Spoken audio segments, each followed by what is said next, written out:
for pulling this all together. I'm Brewster Kale, founder and digital librarian here at the Internet Archive. Welcome to our home. How many people haven't been here before? Woohoo! Welcome. All right. Okay. A little tour.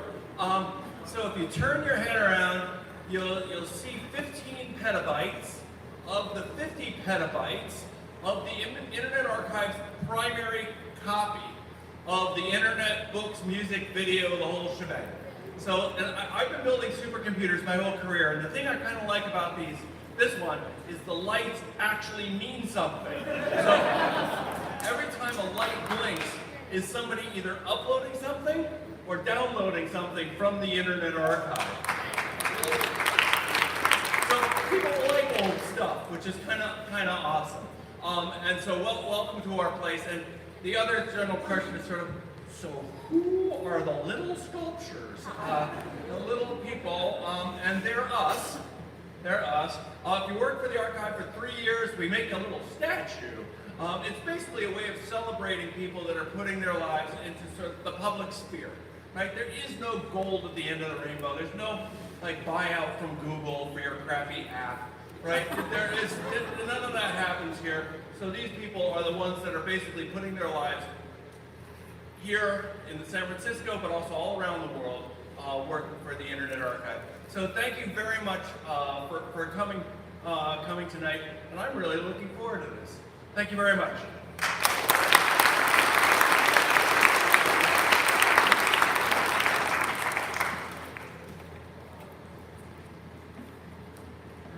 Brewster. My name is Cindy Cohen, and I am proudly the Executive Director of the Electronic Frontier Foundation.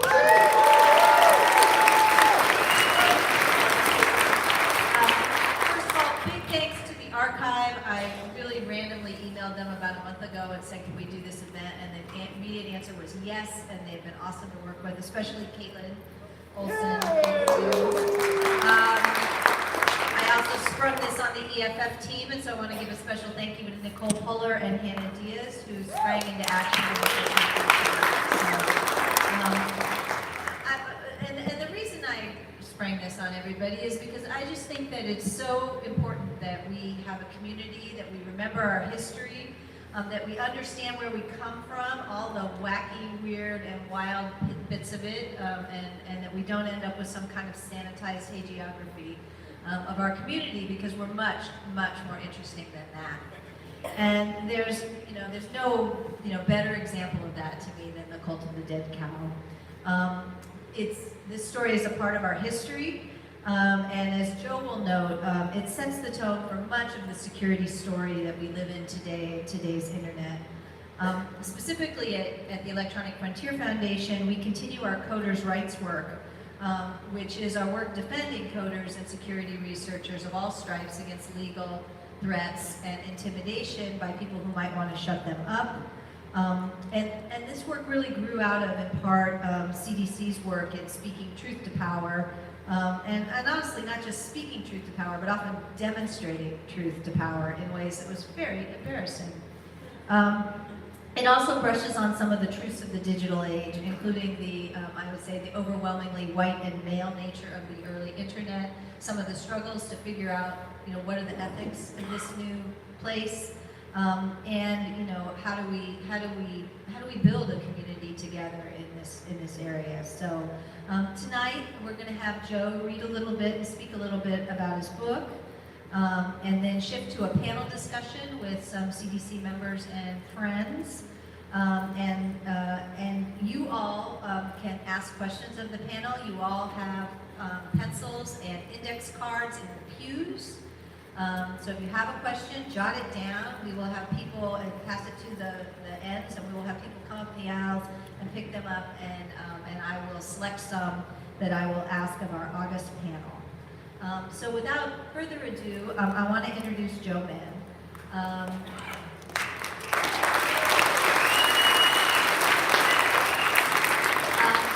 Joe is a longtime investigative reporter on tech. He's written Fatal System Error on organized cybercrime and All the Rave about Napster. He's now at Reuters.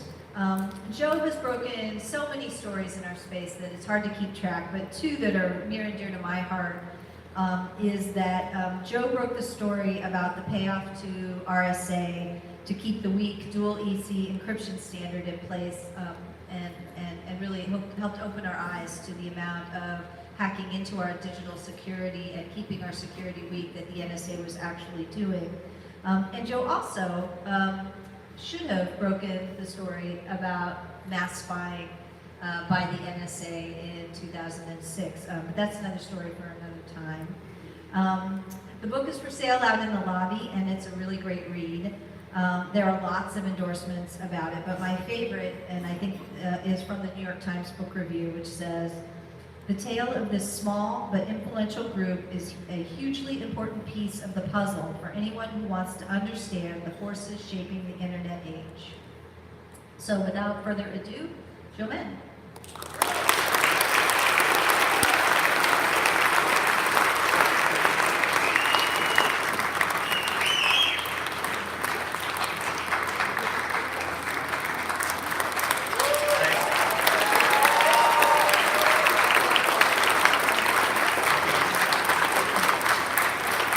Thank you very much.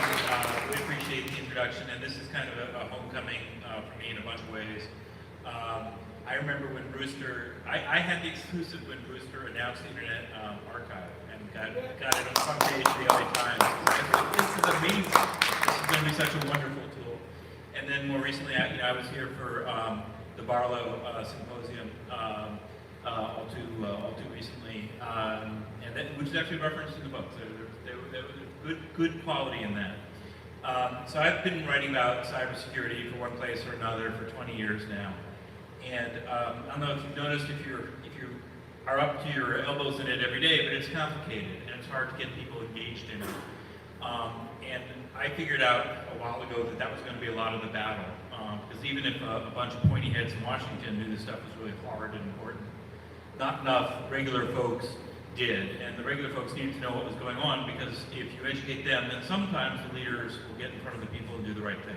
So I've been trying to reach regular folks, including those in Congress that can't read stuff with a lot of numbers attached to it.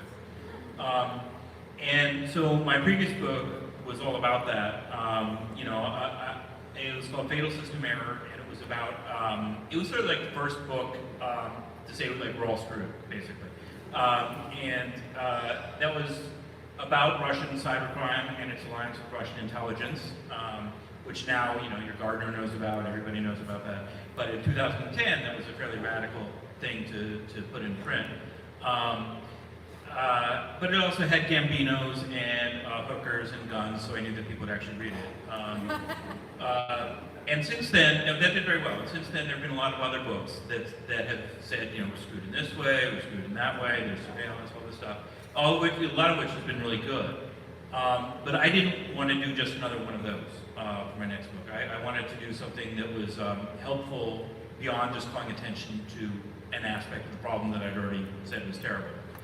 And so I began looking for something that was truthful but positive, that would sort of point a potential way forward, however small. And after I did that, I hit on the dead cow pretty quickly, because it covers the entire history of the internet, going back to either 84 or 86, depending on who you're talking to and how much they've had to drink, and up to the present day. So that is an enormous span of time. Oh, and I should say, I'm not doing a reading from the book, I'm just going to tell you about it because it's a short book about a long period of time, and I don't want to focus on just one thing. I'm trying to do a lot. So, in the beginning, it was a bunch of bulletin board operators in Texas, teenage boys, almost entirely. Though, whatever your criteria for voting for president is your business, I happen to think that gender integrating the most influential group of hackers in U.S. history is worth something. And that's what Beto O'Rourke did. He's the one that brought in Carrie Campbell. It starts out, they're writing funny text files, or T-files. Some of them, they're not great technological minds, and the people who are sort of more advanced hackers and are doing more crimes, they would mock them. They would, they were jealous, and so they'd make fun of them. a time-honored American tradition. But pretty much everybody was committing a minor crime. They were stealing long-distance service in order to connect to a bulletin board that was on their area code, which meant that their parents were getting stuck with $400 or $500 phone bills. And that frequently led to like intense conversations, and then they found some other way to connect. That's important, not because I'm exposing a bunch of criminals, but because if you sort of grow up in an environment where you're having to make careful decisions about risks and laws, then you're actually in a lot better stead than we are now. Right now, now that cybersecurity is a nice clean profession, you can go to a nice clean college and work for a nice big company and do cybersecurity things. You don't have that sort of moral forge that comes from having to make tricky calls the whole time. And people who grew up in security, particularly in the old days, had to make calls like that all the time. Not that often about breaking the law, but about power. Who has access to what? What should you do about a back door? There are constant, tough questions that come up. And the fascinating thing about CDC is that they had this internal discussion about a lot of these really hard calls, and they differed. It was often like a big tent. There are some people that work for the United States government, and there are some people that would never work for the US government, but they all had shared values, and their diversity actually gave them a lot of strength in making these decisions. So they start out as, funny bulletin board operators, and another key early part is that they had a kid named Jesse Dryden, son of Spencer Dryden of the Jefferson Airplane, which lived here in San Francisco with members of the Grateful Dead. Early tech adopters, anti-establishment, obviously. And there is a 60s vibe that runs through the whole early generation of hackers, especially the CDC, which I find really, really interesting. There's this golden window between 1983, when the movie War Games came out and taught people how to war drive, and 1986's Computer Fraud and Abuse Act, which would put you in jail for doing many of the things in that movie. And if you came of age in that window, then the odds are that you became a greater chance that you would become an influential person in security. It's also interesting that if you came of age 11, 12, 13 in that first generation, your parents got married 68, 69, 70, there's a lot of anti-establishment vibe. And Barlow told me that he thought of the CDC as a successor to the Merry Pranksters. I think that's true in a lot of ways. So Jesse Dryden founded HoHoCon, the first HackerCon to invite the cops who were previously just showing up undercover and uninvited in the press. This new generation of technical minds came to HoHoCon, including one you'll meet later today. And these are people that were in the loft. So there were 4 people that were both in the loft, the CDC. Loft invented an incredible range of things, including coordinated disclosure with vendors when they found a bug, which is still the standard today. They would patch it. They would prove that there was a hole that could be exploited, and sometimes the vendor would grudgingly patch it. Sometimes they wouldn't, but the Loft did so publicly and famously testified in '98 before Congress that the internet is a house of cards and any one of them could bring it down in half an hour. While the Loft was operating under pseudonyms, the CDC was double secret pseudonyms, and many of them, 16 of them, are outed with their blessing for the first time in this book, including Beto. But it was kind of like the ultimate good cop, bad cop routine in security. So the Loft wanted to be somewhat respectable so they could get contracts, come inside, tell companies what to do better. But if the companies weren't listening, then here's my hairy cousin from Texas, CDC. That came into play after the sort of pivotal thing that happened in '95 when Microsoft bundled the internet TCP/IP stack into Windows, which was great because now everybody could get it on the internet, but not so great in that there was no security at all. CDC had no way to convince Microsoft to suddenly take what had been niche problems like people in software, people in tech were concerned about security. Suddenly everybody has to be worried about security. CDC couldn't make Microsoft do the right thing. So instead they decided to press the point. The guy who wrote this here, Josh Bookbinder is here, Sardistic. He wrote Back Orifice, which was a tool that allowed anyone to be any script kiddie to hijack anybody else's Windows machine. Did this lead to innocent people getting hacked? Yes, you betcha it did. But it also got Microsoft's attention. At DEF CON in '98, they caused a media circus.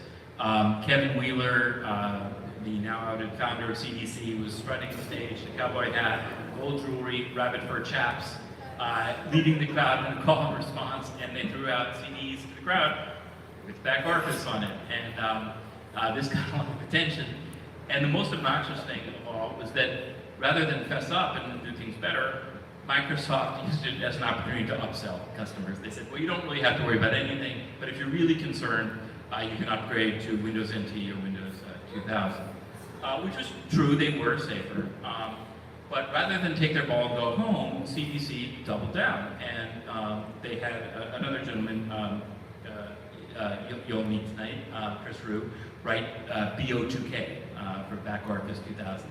And this was a lot more work, and it was open source, which meant that any hacker could manipulate it and get past AV. It meant business. And then Microsoft actually did have to get serious. One of the ways they did that is they took advantage of one of three wings, sort of descendants of peak CDC, which I need to talk about. The first is the commercial wing. So the Loft folks turned into AtStake. They joined Windows Snyder, who you'll meet tonight, at AtStake. And they took in venture money, and it was the first sort of like hacker boutique where they went in, really talented hackers, went into Microsoft, banks, other places, and told them what to do better, which was an amazing gift to the world. It wasn't enough of an amazing gift to the VC world, which likes 100x returns, so the company only lasted about 5 years. But among its continuing gifts are the people that spread out from AtStake into the wider world, and I'll just name three. Alex Stamos, Chief Security Officer at Yahoo before he left on principle, and then Chief Security Officer at Facebook, where he blew the whistle on Russian election interference and helped the Mueller probe. That's one. Then there is Katie Masouras, who's here, who's the godmother of bug bounties. She got Microsoft to pay its first bug bounties, and she got the Pentagon to pay people who hacked it under a cooperative program. Pretty impressive.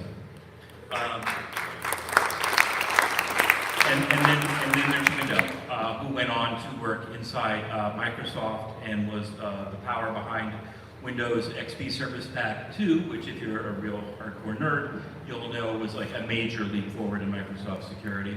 And then, not content with that, she went into Apple and helped convince them to treat the company itself as part of the threat model for consumers, which is a way of thinking that was completely foreign to major tech companies and turned out to be incredibly prescient. It, among other things, set the stage for Apple to tell law enforcement agencies to get stuffed because they would lose.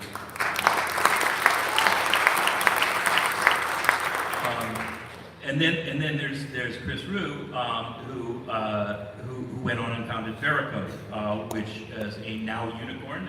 Chris told me is a 5-year business plan that executed brilliantly in 10 years. But he got there eventually, and it turned the tables because it allowed software buyers to analyze the binaries, what the programs were actually doing, so they didn't have to rely on empty promises or third-party audits of their code, and could actually negotiate for decent service. So that's the commercial wing. Mudge, the most, besides Pedo, the best-known member of the group, went to DARPA, where he ran cybersecurity grant making. A lot of what he did was on offense and defense, is classified, but I can tell you that he started the Cyber Fast Track, which allowed very small amounts of money to go to really talented individual hackers or pairs. So people like Charlie Miller, who later hacked a moving Jeep. So he really brought the hacker community and DARPA together. DARPA, the folks that brought you the internet, has the coolest slogan, of course, of any government agency: the creation and suppression of strategic surprise. And then there's this whole third wing of CDC descendants, which is sort of the hacktivism and nonprofit wing. Omega, who I've outed as Misha Kubeka, is the other person you're going to meet tonight. Misha was the man who coined the word hacktivism. You can have a nerd fight about somebody using it to mean something else earlier, but CDC not only coined it in the person of Misha Omega, but deliberately used it in every interview they possibly could at a DEF CON to get it into the English language, which worked. One of the many interesting things about this group is that, especially in the beginning, they're like the liberal arts wing of the Hacker Underground, which is why they didn't all get arrested. And so they're very savvy marketers, and they understand that getting the message out is a part of what can actually help security. And the sort of critical thinking and all that, like, how do we actually help people in the most effective way, is, I think, awe-inspiring, because the game just kept getting more complicated, and they just kept moving with it. There's a gentleman there, there's actually a statue in a top hat named Jason Scott Sadowski, and he said they're like the dog who works for the Internet Archive, preserving all the text files from back in the day. Thank you, Jason. Who said they're like the dog who caught the car and then decided to get in the car and drive it. First they got popular, and they're like, oh, how do we do good? And I think in particular now, if you look at Apple storing user data in China, if you look at Facebook continuing to be a playground of organized disinformation, if you look at Microsoft selling artificial intelligence for offensive purposes to the Pentagon, if you look at Amazon selling facial recognition to the police, there are a lot of tough moral calls that a lot of the tech rank and file disagree with. And I think actually the rank and file in Silicon Valley now are the most important heirs of the CDC's tradition of critical moral thinking. And I think the big tech companies would do very well to revisit this history and learn something from these folks. And so I'm really excited. And let's hear it from members. Thank you very much.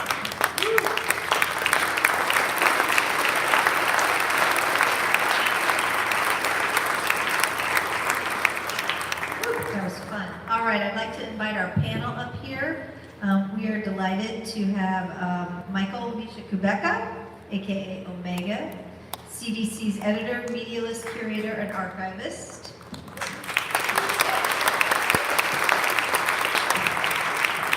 Misha says he joined CDC around 1992.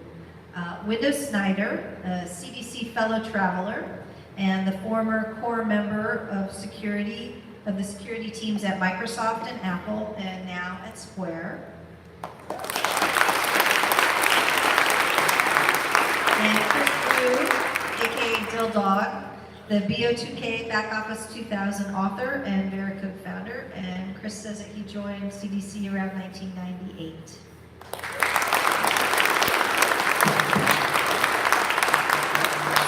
if you have questions, please go ahead and scribble them down. If I cannot read it, I cannot read it to the crowd. So block letters maybe or something, because I know hackers have great handwriting. And pass them to the crowd, and the EFF folks and the archive folks will pick them up and give them up to me. But I want to start with a couple of questions while we're waiting for the ones from the audience. So let's start with Chris. What drew you to CDC, and what compelled you to stay? I accidentally discovered CDC. I grew up in Maine, in the middle of nowhere. I did that thing where you hop between bulletin board systems using up dials to find my way around the precursor of the internet, and Bates College, where I actually got access to the internet for the first time, and found CDC text files through that network. Didn't really quite understand what I had. I'd seen it, I had downloaded some of this stuff, I was like, okay, that's interesting.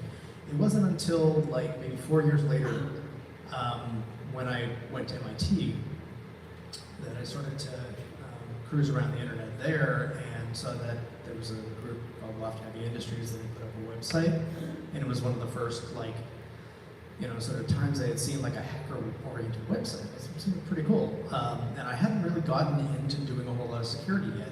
And after kind of like clicking around through there, I realized that they were close to some of those CDC folks that I had sort of read about, earlier on. So I decided I absolutely had to meet these people at some point. So I ended up going to 2600 meetings, and I went to the Prudential Center and by luck, complete and total luck, the first time I went to a 2600 meeting, there was Brian Oblivion, Mudge, and Chris Westnoble, Pond, there at the 2600 meeting, and we hit it off. And I had brought some exploits that I had been writing and stuff that I wanted to push to bug track, and we talked about it. We all hung out afterwards, and we immediately kind of, hit it off really well. So, what attracted me to CDC? I mean, I first ran into the law folks without realizing how close they were to the CDC folks, and they invited me to some parties, and I ran into the folks at New Hack City, and it was the first time I had ever seen any kind of, I don't know how to put it, communal living. I don't know what they would have called that place. But there were a lot of CDC folks that were there, and that's how I got to know them. And it was the personalities that got me. It wasn't the technical side of things. I mean, I was happily hacking along, building interesting exploits for things pretty early on. I had published a couple Internet Explorer exploits for IE4 back on Windows 95. And, these guys thought that was cool. I thought they were cool. But the fact is that they were kind of the liberal arts of hacking. There were lots of very interesting thinkers, people who, had these ideas that, when you talk to them and, you get drunk with them and you hang out and they tell you about the box that they made that, has a button on it. And when you press the button, it makes the sound of the crosswalk so you can make blind people cross the street. I was like, holy moly, this is weird. Where do these people come from?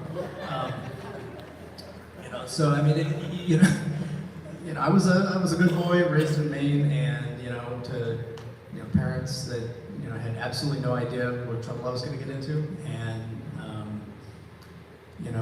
it was very eye-opening meeting these people.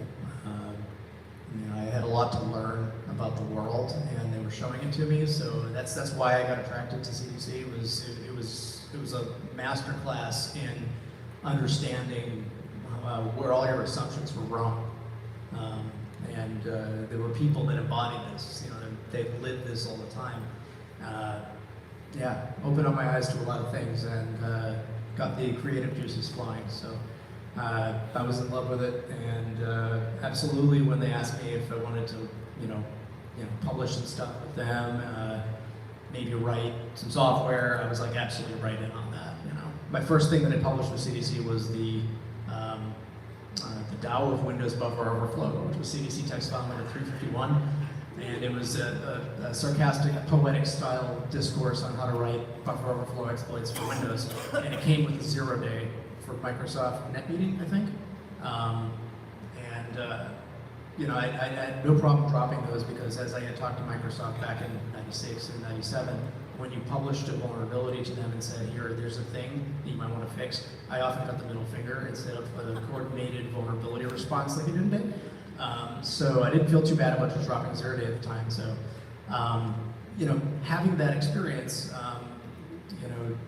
and publishing with them was, it just opened me up to a whole world of doing media interviews and, InfoWorld and, all these other people who were interviewing me all of a sudden, and it was, I was kind of hooked on the idea that you could use the CDC megaphone to raise awareness, which is why I said yes to doing Back Reference 2000 and got really excited about the possibility of doing that at like DEF CON and things like that. I had gone to DEF CON 4, and CDC was already kind of a big deal then, but DEF CON is 30 for 40,000 people now. It was easily 120 when I went to my first DEF CON. It was DEF CON 4. And the world was small, but you could tell this was going to be a big deal. And I was just really glad to be in as early as I was. I got lucky, finding something to do that wasn't just programming. It was going to be, an important new field to be in, and to have access to the CDC megaphone through any of that was a great privilege. So, Thanks. yeah. All right. So, window. And we'll have a glossary at the end of this for those of you who don't quite get all the lingo. Window. How did you get involved with this motley crew? Sure. So, in the mid-90s, let's say 94, 95, I was somewhere around 94. I encountered my first multi-user operating system, and I was we were really excited about what they could do. And I was also concerned and confused. What's keeping my data separate from everybody else's? What's keeping my process space separate from the kernel? And it turns out in 1994, the answer was not very much. So I started exploring on my own, trying to understand how the security mechanisms were implemented, how they work, and how they fail, as it turns out. And if you want to have access to some of these operating systems, and that's where I was very excited about these operating systems, you need the hardware to run them. You can't, well, back then, if you want to run VMS, then you need a VAX. So I went looking for a VAX, and I had been on these boards, I was on the works, and I think I saw an ad where somebody was selling a VAX, and it was a group called The Loft. And I went to the MIT flea market, the MIT flea, and I even remember what I was wearing because I felt like an alien in this space once I got there. I was like, oh wow, this is different. It's a ham radio fest, and people are there swapping hardware and radio components and so on. And I was there in a pink t-shirt and cutoffs and these jumpsuit like high heel 90s looking high heel sandals. And I'm traipsing about going, have you heard of The Loft? Have you seen The Loft's booth? Have you seen a VAX? Have you seen someone selling a VAX? I'm looking for a microVAX too, it's about this big. And eventually I stumbled around through this entire flea and found this microVAX too. And I was so excited, and I gave them my $40, and then I said, do you guys deliver? I was a teenager, for what it's worth. And they said, yes. One of the very nice left guys offered to deliver it to my house. So then I had my microVAX 2, which I was able to run VMS 4.5 on.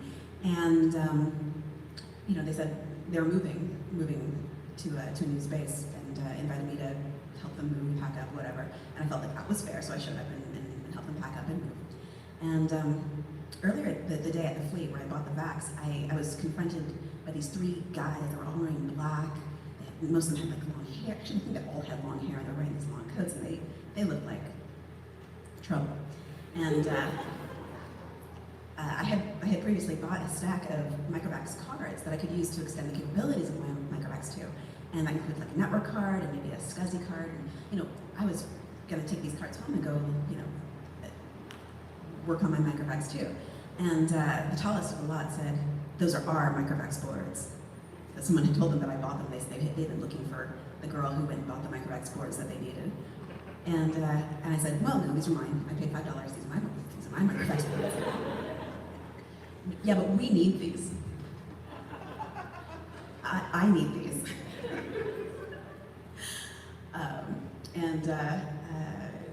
The exchange went on for a little while, and finally they realized that, like, oh, we've got something in common. We had a conversation, and those guys were living in a hacker house called Hell. You were looking for a word earlier, how to describe the space. They were living in a house called Hell, and that's actually no, they had been living in a house called Hell, but Hell burned down, so they were living in a house called Phoenix. Phoenix was the hacker house that they were living in when I met them, and we decided we had something in common. So they gave me a phone number. Hey, call this phone number. It's BBS, etc., etc.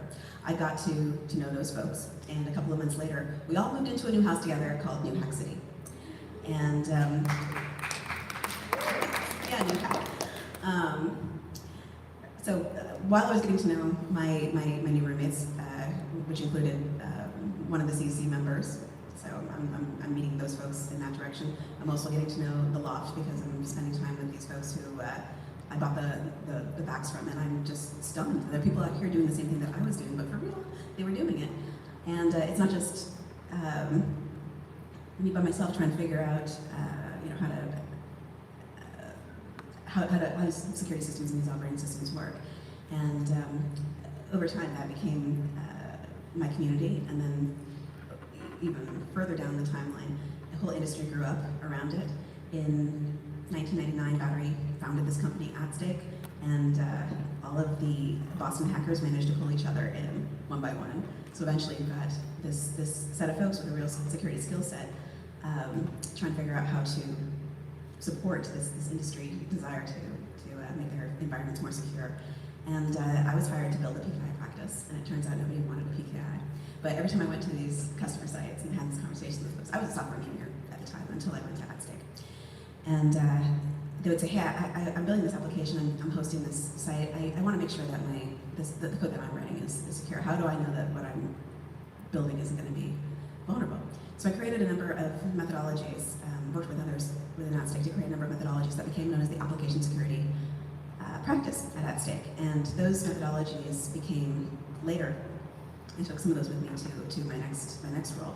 But one of those became threat modeling, which is a core part of the security development lifecycle, along with most of those other practices that we developed so that we could sell to these companies no matter what point in the development lifecycle they happen to be in when we encounter them. But it also makes sense from an engineering perspective that you need to do security work along the entire software development lifecycle. So incorporating different aspects of security work that can be deployed in this as part of the development lifecycle wasn't just good so AppStake could sell services, it was also good so that Microsoft, my next employer, could try to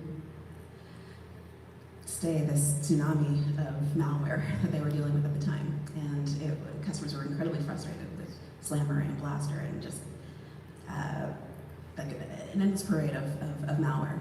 And trying to make a significant change in broad categories of mitigation that would address lots of vulnerabilities at once instead of playing whack-a-mole with individual vulnerabilities, because that's what, for the most part, the industry was doing at that point. So trying to figure out how do we make the entire system more resilient, and the core of that, or the output of that work in that period was Windows XP SP2, where they introduced these broad categories of mitigation. They actually reduced code. They got rid of code that was especially vulnerable, that wasn't necessarily widely in use, or maybe not as important to every deployment, so that you could justify peeling it back and making it available as a download for some folks that really needed it.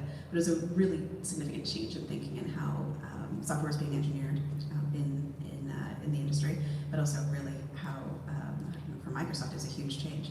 One of the reasons that this was really important for me was it was a chance to not just take this work that I had been doing, that I had been applying to all these different environments as a consultant, but it was also a way to share with it and have an impact that Microsoft elevated to the rest of the industry, because what Microsoft did, other people paid attention to.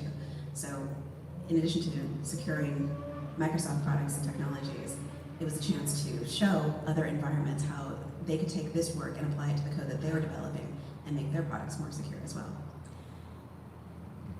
So from the laughing stock of things, you went into the house and lifted the whole game for everybody. It's an interesting choice, right, and strategy around security. So Misha, tell us your origin story with CDC. So the movie War Games is what turned me on to BBSing and to the computer underground. Fast forward about 7 years, and against the strenuous objections of my parents, I quit school, I quit my job, and I followed a girlfriend to Boston. She had just gotten accepted at Berklee College of Music, which incidentally is Mudge's alma mater. And so I was looking forward to living in this major metropolitan area. Boston is a huge city in America, much huger than where I came from. So I expected there to be dozens and dozens of underground BBSs. And it took me 6 months to discover the one underground BBS that existed in Boston called The Works. And, right, yeah. And so I ended up on The Works. And the Works became this amazing watering hole for social and technical talent. So the Works attracted Mudge eventually, attracted Death Vegetable, a whole bunch of CDC and future CDC members, future Loft members as well. And in fact, about 6 months after I started calling the Loft, I said, hey, we should get together, we should meet in person, since we all live in Boston. And we ended up meeting in Jason Scott's apartment in Boston. So that's when I first met Death Veggie, Bright Oblivion, and White Knight. And so I'm having a conversation with the White Knight, and we're sort of talking about our experiences prior to this. So as I said, I sort of already had a reputation, or I had been in the computer underground for a couple of years. And so he and I are swapping stories, and I realized that I know him by reputation. I've just never met him before. And he has the same kind of epiphany about me. And so that was kind of a weird kind of moment that we're hanging out in somebody's tiny studio apartment, and somebody I sort of knew from years ago, I'm meeting sort of accidentally for the first time.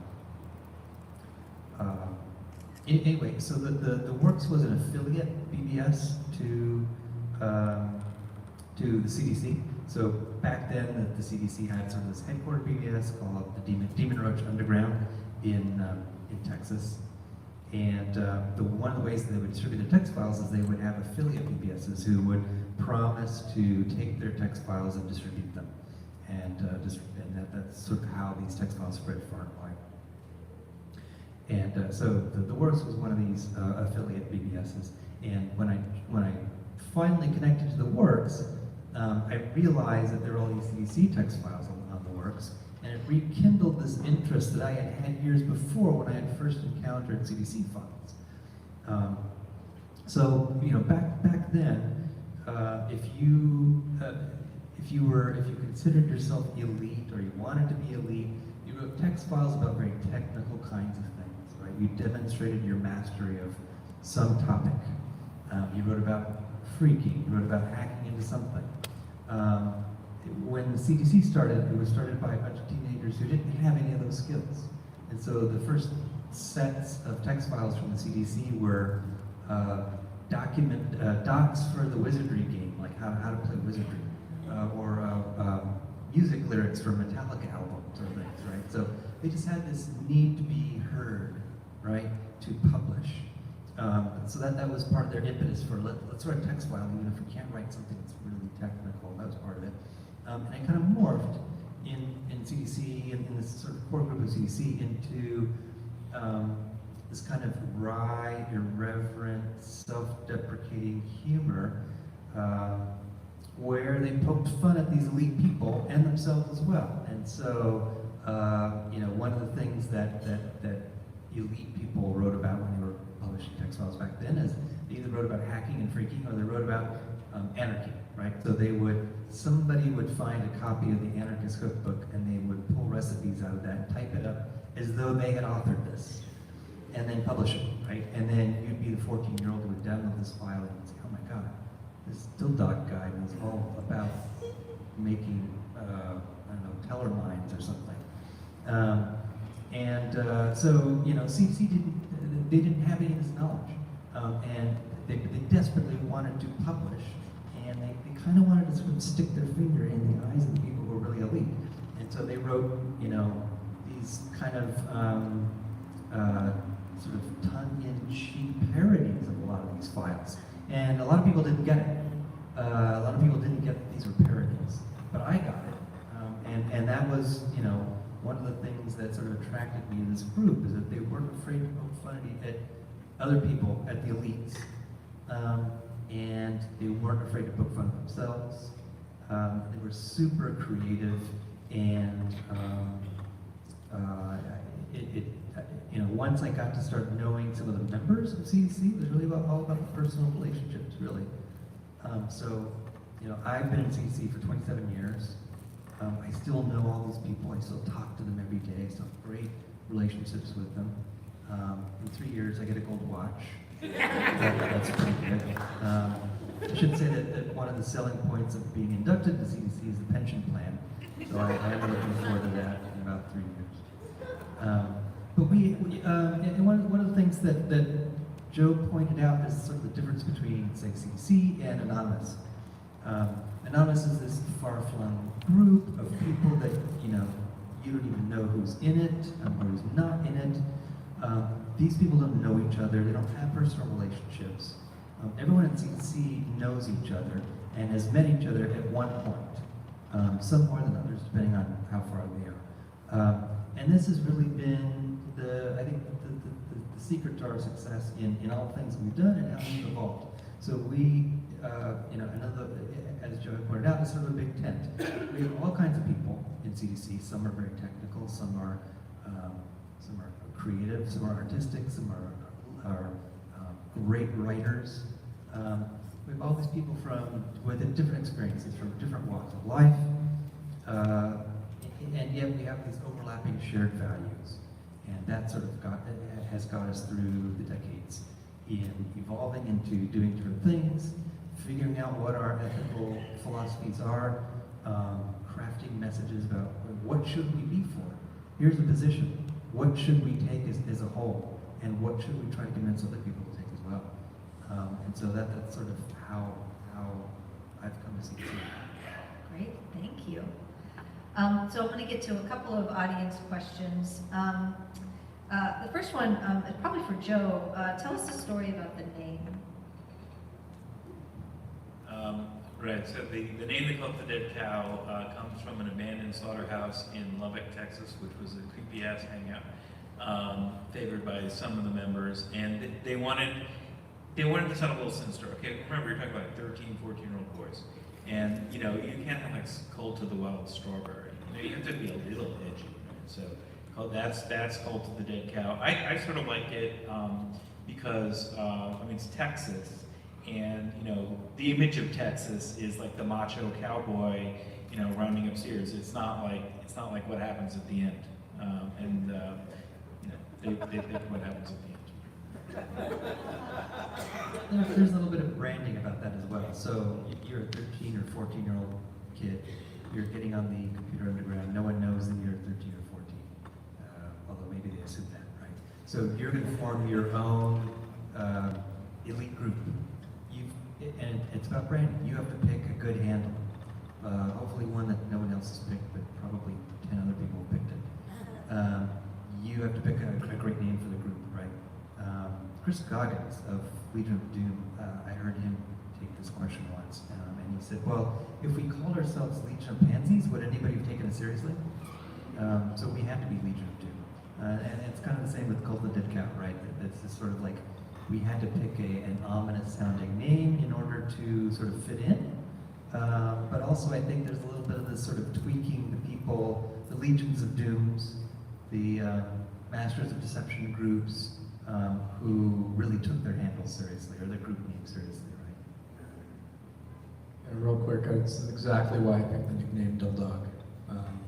Everybody, you're gonna publish a bunch of stuff, you don't want to do it under your real name because you're in college and you don't want to take a bunch of flack for doing it.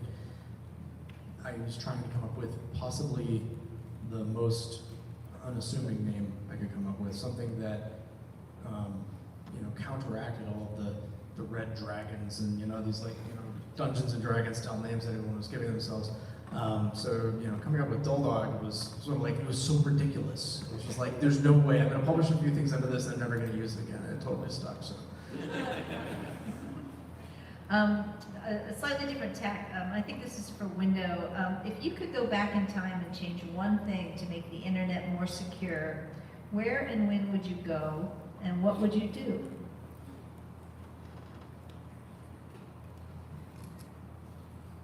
OpenBSD was ahead of the curve in a lot of ways, but they were really wedded to this idea that it was fine to be hard to use, that you had to really want it. If you wanted your system to be secure, it was work, and it requires, a specific skill set. If you don't have that skill set, then, maybe your system doesn't deserve to be secure, you deserve to be owned. One of the reasons I went to Apple was to try and make security accessible to people who don't want to spend their time doing this kind of work.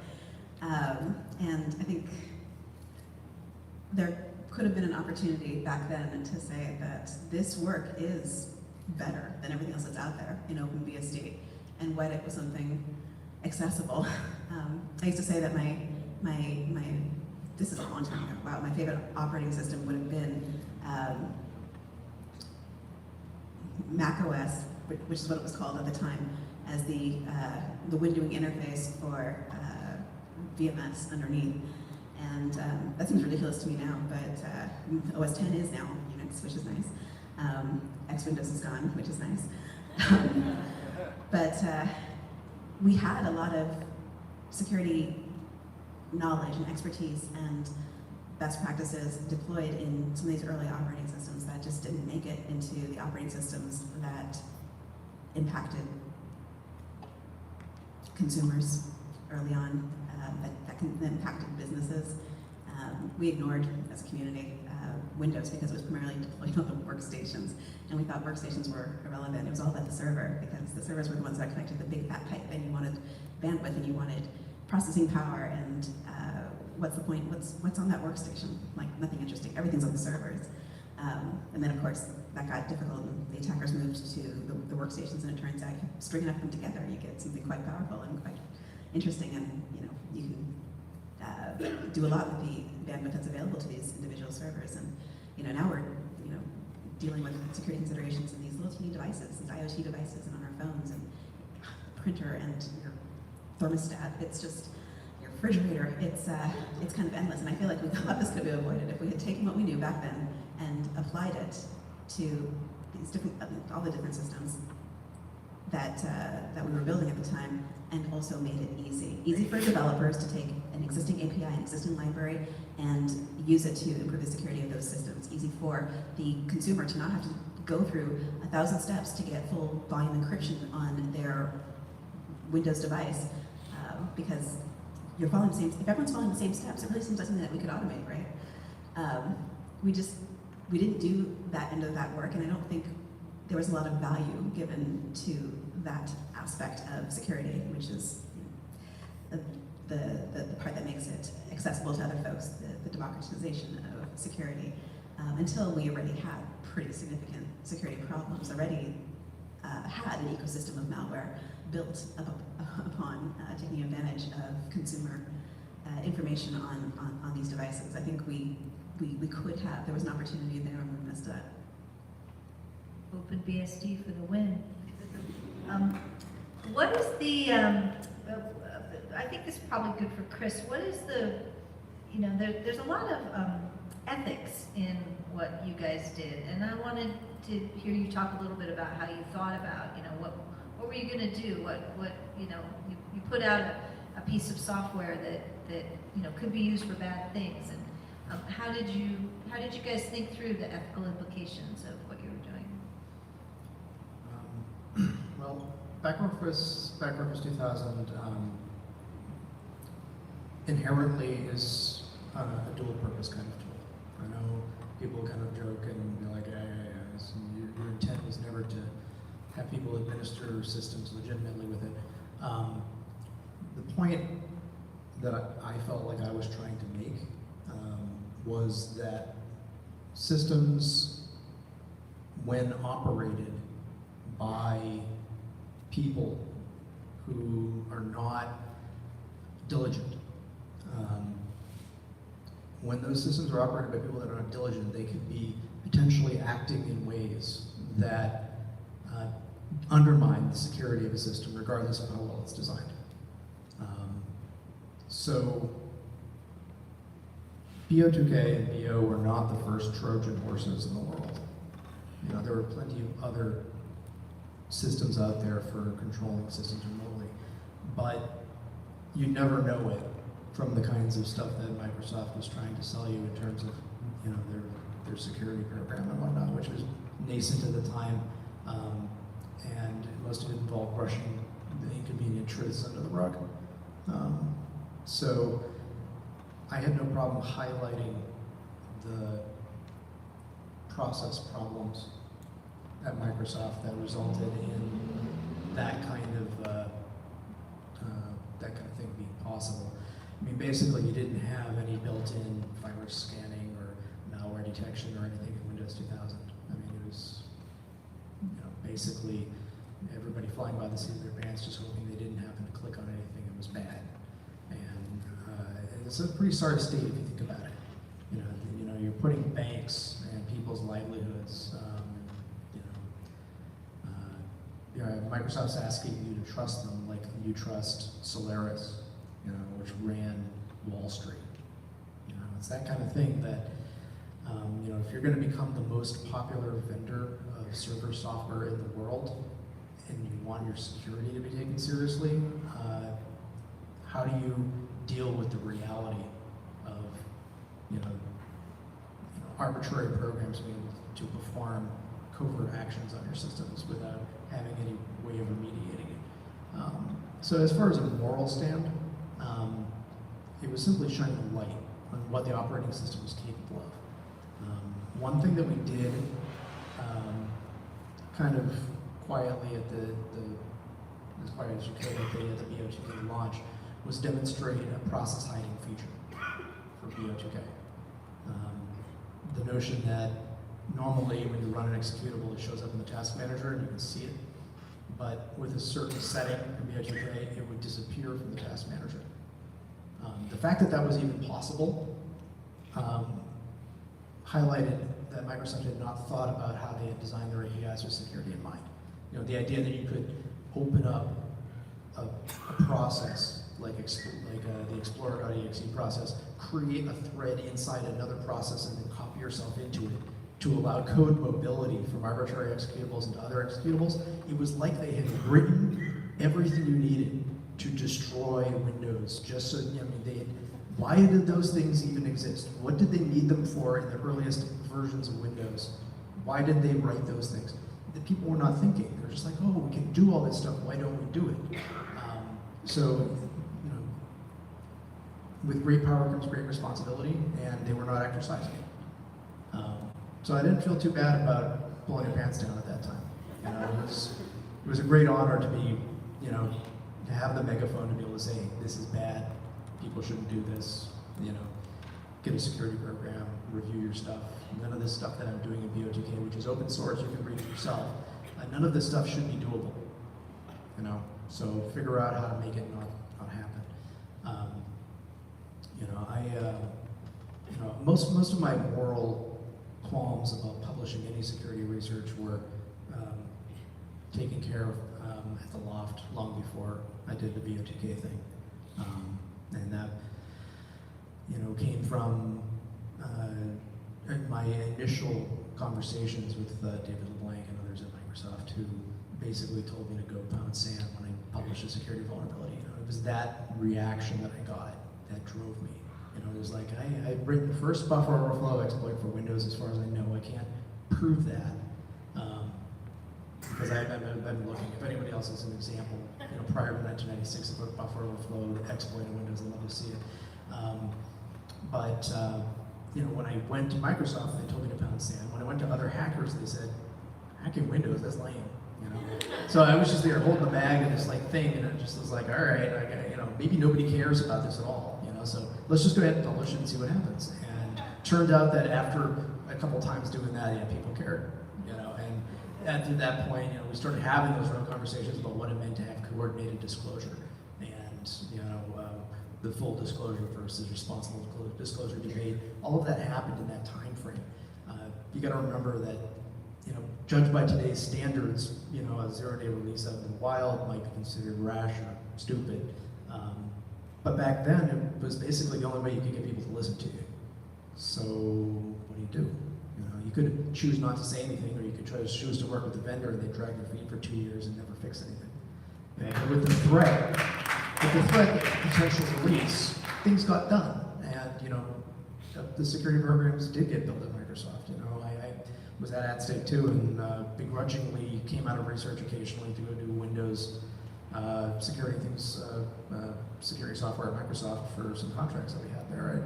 I was one of the people on IIS6 and ASP.NET doing auditing of the code for that. I actually got to see the source code for that and for Visual Studio, which at the time was I just stored it all in my head. It was totally awesome to see the source code to these things because it was all stuff I've been reverse engineering. So yeah. So as far as like the moral side of things, I think the arc turned in my favor by possibly pure gravity. You know, nobody could have known that releasing a bunch of zero-day or releasing back workers would have resulted in good happening in the world. We were kind of having fun with it too. But at the same time, we knew that something important was happening here and that the world needed to see it. And we kind of, by sheer force of gravity, like turned the cameras to us and turned the world to us, and that had a really powerful effect. You know, I think the security industry in general grew up around the idea that you know, the things that are being marketed to you are not what they seem. You're being told things to believe, so you buy products. You know, you put Microsoft on your, you know, Windows on your computer. You know, you didn't even put it on. It came to you from Dell when you bought it, and it had a whole bunch of other software on it. You're asked to trust those things implicitly. So yeah, the whole hacker thing was, we're not going to do that. We're not going to trust those things implicitly. We're going to tear it apart, find all the ugly stuff you're asking us to accept, and then we're going to call you on it. So, you know, that to me was the moral justification for a lot of it. It was like, yeah, you know, the world has asked us to take a chance, and now doesn't want to pay when that chance doesn't work out for us. You know, Thank so you. that's my take. Here's one from the audience for Joe. What does the release of this book mean for Beto O'Rourke? So let me give you a little backstory. When I was talking to some of the members, I had known some members of CDC for years because I've covered security, and they're very good in security and whatever. And while I was sort of finalizing the idea for the book, I knew that there was a congressman, but I didn't know which one. So I'm like, well, that's okay. That's enough for me to get to be a part of the package that I'm proposing to write. But after I got the deal to write the book, I'm like, sure, that was pretty high on the list. Figure out who the heck it is. I happened to see a story of a guy running for Senate in Texas who had been in a punk band and had run a software company and was part of that magic 83 to 86 coming of age period that we talked about before. And so I ran it by the people that I knew in CDC. I'm like, is it Beto O'Rourke? And they're like, we're not gonna talk about this. I think it's Beto O'Rourke, but I can't write it.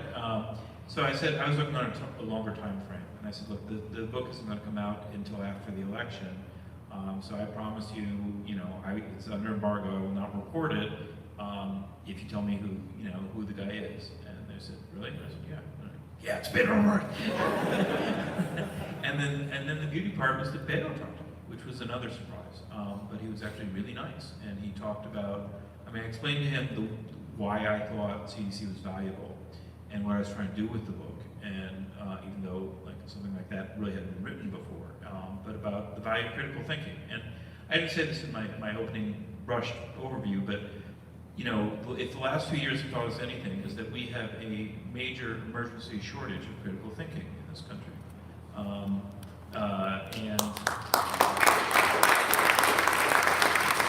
Absent the Manhattan Project that parachutes philosophy professors into school districts around the country, we need an efficient way to get people to think more critically, and we should start by listening to hackers.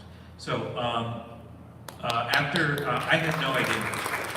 So I think there are a number of reasons that Beto became the first major political public figure to come forward as an ex-hacker. In business, Steve Jobs, people like that, it's been done, but not somebody who's getting voted on whether he gets to keep his job or not. So one thing is, I think he understood the way I was framing the book. Another thing is that he had already copped to arrests. He'd been arrested for DUI and stuff like that. So yeah, he's going to admit to stealing long distance service when he's a teenager, but it's not as bad as a DUI when you're an adult. So that made it easier. But I also thought that either he thought that he was going to win the Senate race and have 6 years to live it down, or he was going to lose and he'd be out of politics for a while. I don't think anybody thought he was going to lose the Senate. This is during the primary. So I don't think anybody thought he was going to lose the Senate race and then become a bigger figure, which is what wound up happening. So after he declared for president, the embargo was over. I already I had to report the Beto stuff, and I did. And he got attacked by Fox News and others because it's a much easier soundbite to say that guy, wrote naughty stuff as a boy and he stole long distance than to talk about why hackers are extremely valuable for society now more than ever. So he already got beaten up. The book's only been out like a week and change. I don't know what effect it's going to have on his campaign. It would be really nice if he addressed it and talked about critical thinking. Maybe he has to be attacked again first before he'll do that. But I don't think it really hurt him in the polls. I don't think any of this has. You can posture and say that teenagers shouldn't steal long distance service, but I don't think anybody really cares.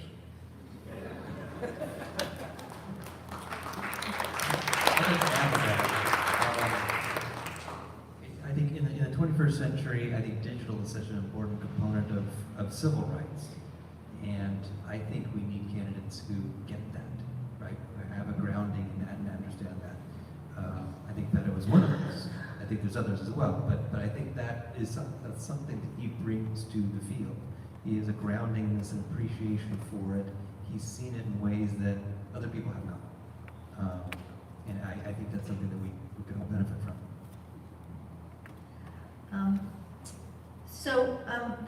This is a question for Misha. The CDC folks were, kind of culture jammers, including issuing fake news reports. So we're now in an era where disinformation and fake news is, I think, causing some real problems. And I wondered if you could talk a little bit about kind of your motivations and how you see today's disinformation campaigns. So one of CDC's goals is to get more famous. That's pretty much been its goal since the beginning. And it's in our mission statement, global domination through media saturation. And so one of the things that I've been doing at CDC all these years is I've been keeping track of news clippings and collating them into our media list so that I can track the progress of our global domination. Just this past weekend, AT&T tweeted some really nice things about the book at CDC that I didn't expect. I don't think anybody else expected. So I think we've achieved global domination. I think we've achieved it. So going back to that, so one of the driving forces within CDC is to get more famous, to tweak things, to tweak expectations, to turn things on their head, to parody things, and we've certainly done that. We discovered early on that journalists, certainly back then and maybe now, were not very good at covering tech stories, and we could snow them with all kinds of things. And I know for a fact that Joe worried about that when he was interviewing all of us. How much is what we're telling him really the ground truth? And he may never know. So we did play with the media in a lot of ways, but not in ways that would ever. I think we're very careful to not do anything that's harmful. So one example is, I think I discovered a news story in the late 80s talking about hackers hijacking satellites. I think this was related to the Captain Midnight story about somebody who did basically took over a overpowered broadcast to an HBO satellite. So he didn't hijack the satellite, but he hijacked the ability to transmit to it. But the way this was reported was that a hacker had taken control of the satellite itself. And I knew that didn't make any sense exactly. And so I started tweaking the story a little bit. And I evolved a story over time where I would have if I would get interviewed by people in the media, I would tell them that one of the things that we had done is we had hijacked communication satellites onto continents and disrupted communication. And I knew that was patently silly because communication satellites are in geosynchronous orbit, they don't move. They don't have thrusters other than positioning thrusters to put them into orbit. You can't retask them. They stay where they are and they hover over a spot on the Earth, and that's it. You can't move them on purpose. So I planted this kernel of a lie in the press, and I watched it propagate. One of the things I started, basically, it showed up in a story, and then someone else coming along who was doing a story about hackers would probably go to LexisNexis, and they'd find these stories and go, oh, this group, Cult of the Dead Cow, they've done something interesting. They moved satellites, and they would repeat this. And every time it was repeated, it would become more and more concrete, right? And it sort of built its own life, basically. And by the way, this audience here is the first to ever hear this story, that I planted this story, and it took on a life of its own. Actually, I think Budge makes a reference to this in the book. But anyway, so we did little things like that. We planted other stories that I will leave as an exercise to the reader to find, that have grown over time. Didn't we claim to give Ronald Reagan Alzheimer's disease? Oh yes, yeah. I can't comment on that one. Wasn't Veggie trying to get us into the Google newsfeed? What's that? Wasn't Veggie trying to get us into the Google newsfeed? Right. So yes, so Sadistic is talking about how Veggie was trying to get us into the Google News feed for various things. I don't know if he succeeded or not. No, they said they wouldn't reveal their criteria for news sources, but we weren't it. Oh, okay. All right. So so Sadistic is revealing that we tried to apply as a news source for items in the Google News feed. They rejected us, but wouldn't tell us what the criteria for being a valid news source was. You'd like a rebuttal? Thank you for the opportunity to rebut. I lost a lot of sleep. I would not have done the book without access to contemporaneous emails and other documents backing this stuff up. And I triple check really obscure minor stuff because I was, they're professional tricksters. So it was absolutely terrifying. And I also had to put aside my personal moral outrage as a journalist. I don't even like marketing. And guys who actually lie to a journalist's face, that gets me really upset. And I had to put that all aside to give the group the treatment it deserved. That was just a part of their thing, and I had to be not angry about it while I figured out what was actually true and what wasn't. To get back to the question about the ethics of fake news, basically. So a lot of the things the CDC did have morphed into things that we never expected. So we've had lots of discussions internally about activism and what we think activism is and what we think counts as activism. And it's sort of become this Rorschach for all kinds of things that other people project onto it. It's changed into things that I never anticipated. And it's kind of the same way with fake news. So we're just, we started out sort of tweaking news stories just to see what would happen, just to see what we could do with them. Just to see who would repeat them and what kind of life they would take on of their own. And that was fun for us. But we were very careful and selective about what we're doing so that we didn't, it didn't matter that people thought we could move communication satellites. It was immaterial, right? That's not the same as what the Russians are supposed to have done during the 2016 election, or what they actually did do. Or how opinions can be changed through fake news.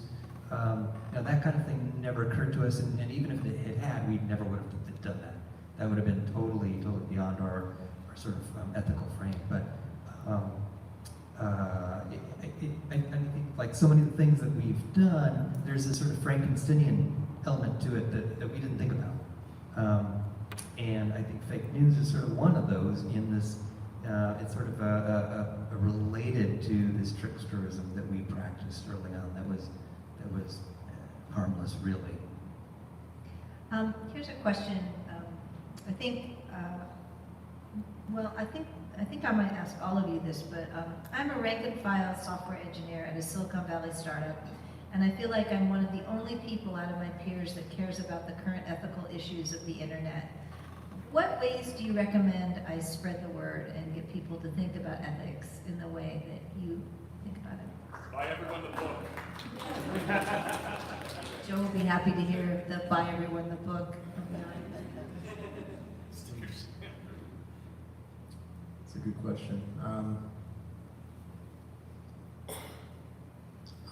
Number one thing is to not silo yourself in an organization. The people that have the most insight into tech and tech ethics typically are the loners that think for themselves and that are not like amazingly social people amongst people that are not like themselves. Something that we did at America that really helped maintain our company culture, but also to help spread good ideas inside the company and good attitudes, was this hackathon thing we would do.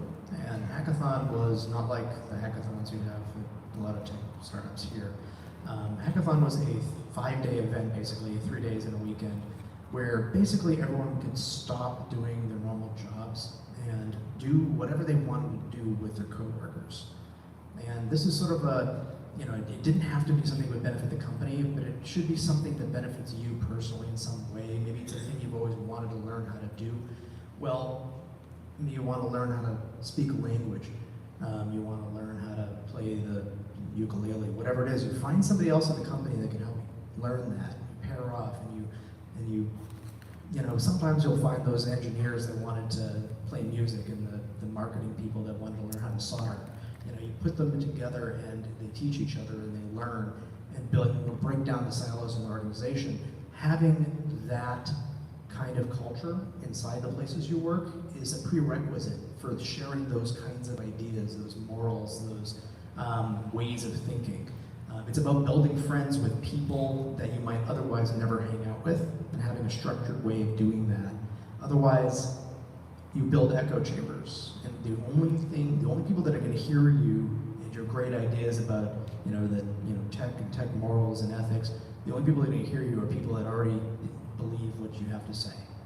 So it's about building the social network, interpersonal social network, with the people that don't understand. It's not about having a special handshake or a communications mechanism for those people. It's about building actual friendships with people that you might know otherwise never hang out with. Having a way to do that where those ideas can come up in conversation and you can have so what did you think about this thing that happened recently in the news? And actually share your insight in a way that can be received. That's great, thanks. We're running short on time, so I want to see if I can do 2 minutes each from all of the rest of you. Sure. As software engineers, very often we build the thing that we want to exist, the thing that we want to use, but we are not the user. And so my advice to someone who wants to make a difference out there as a software engineer, as a rank and file software engineer, is to think to yourself that I am not the user. I'm not like this user. This user has different circumstances, and this user, if we're successful, is going to be millions or hundreds of millions or maybe even billions of people. So I can't build this for me in my soft life in San Francisco with my dental care and all the things that are available to me. You might not be the person in a domestic abuse situation that has to worry about whether her or his ex-partner is using this technology to track your movements, to track what you're doing online. You are not necessarily living under an authoritarian regime where you have to worry that as a blogger, someone's going to kick down your door, take your technology, and use it to disappear your contacts. Consider how your technology might be deployed, how your software might be used in other environments that are not like your environment, and put yourself in that user's perspective. Consider whether or not this device fits in your hand, and if your hand were smaller, whether or not you could reach all these parts of the device.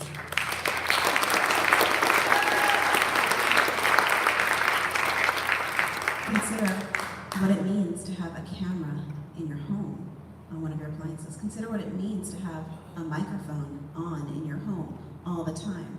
It might be fine for you, but you are not the user. There are other people in other circumstances who feel uncomfortable about these things, and if they're deployed in all of our homes and all of our places of business, if they are facing outwards from all of our homes, looking at the street, the set of people who are impacted by that are impacted by it differently, and some set of people are impacted by it significantly, and those people are probably not like you. So putting yourself in their shoes and thinking for all the users, not just how you want to use it, is the best advice I can give to the rank and file software developer or technology developer who is trying to make a difference with their work.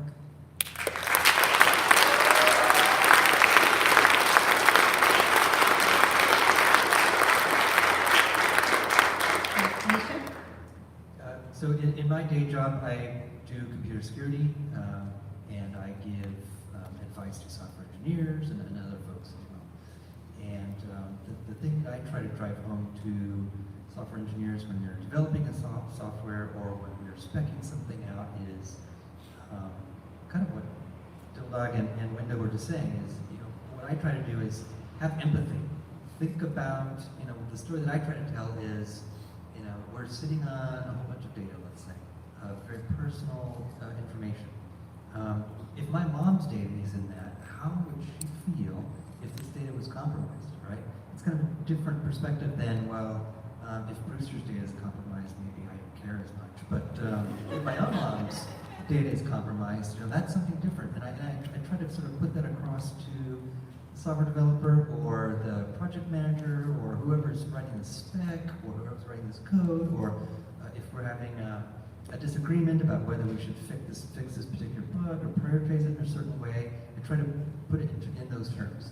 Think about the impact that it's going to have on these other people, or personalize it. Think about the impact it would be to somebody important in your life if we didn't do this thing, or if we did this thing wrong, or if we did this thing quickly instead of better, right?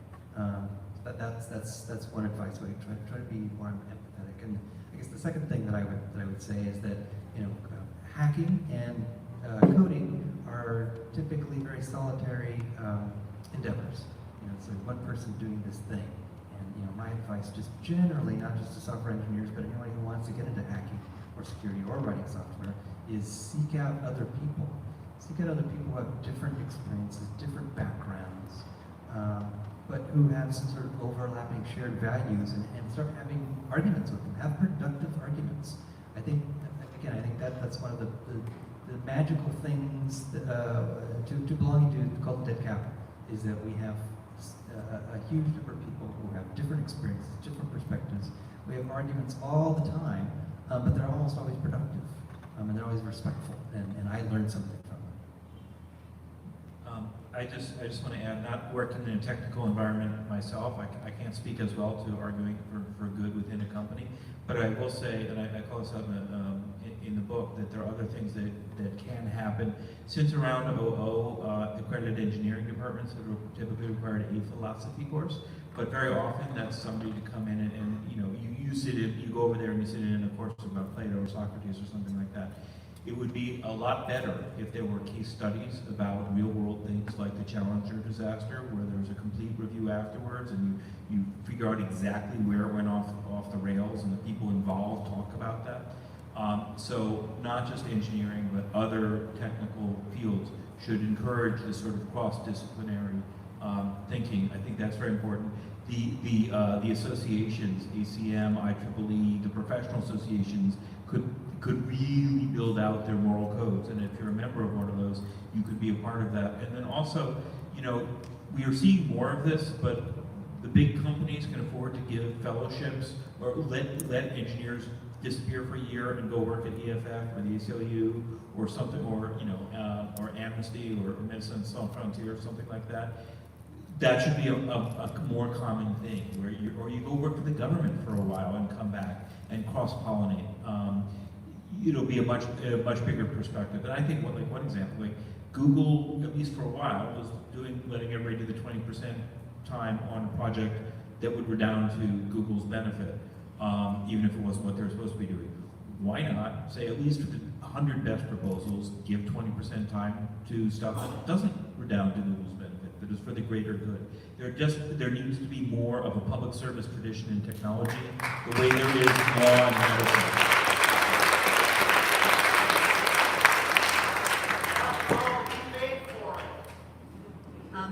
Thank you all very much. Let's have a hand for our panel.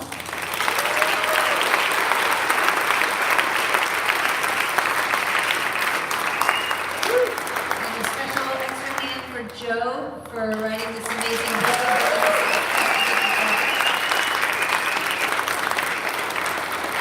Thanks again to the archive for hosting.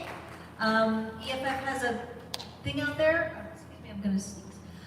Thank you all for coming. There's time to mingle, and I hope you take this opportunity to meet, because the people in this room right now are the people who care about ethics, who care about the future, and who care about having fun with technology. So look, we've done half your work for you. We got you all in the same place. Thank you.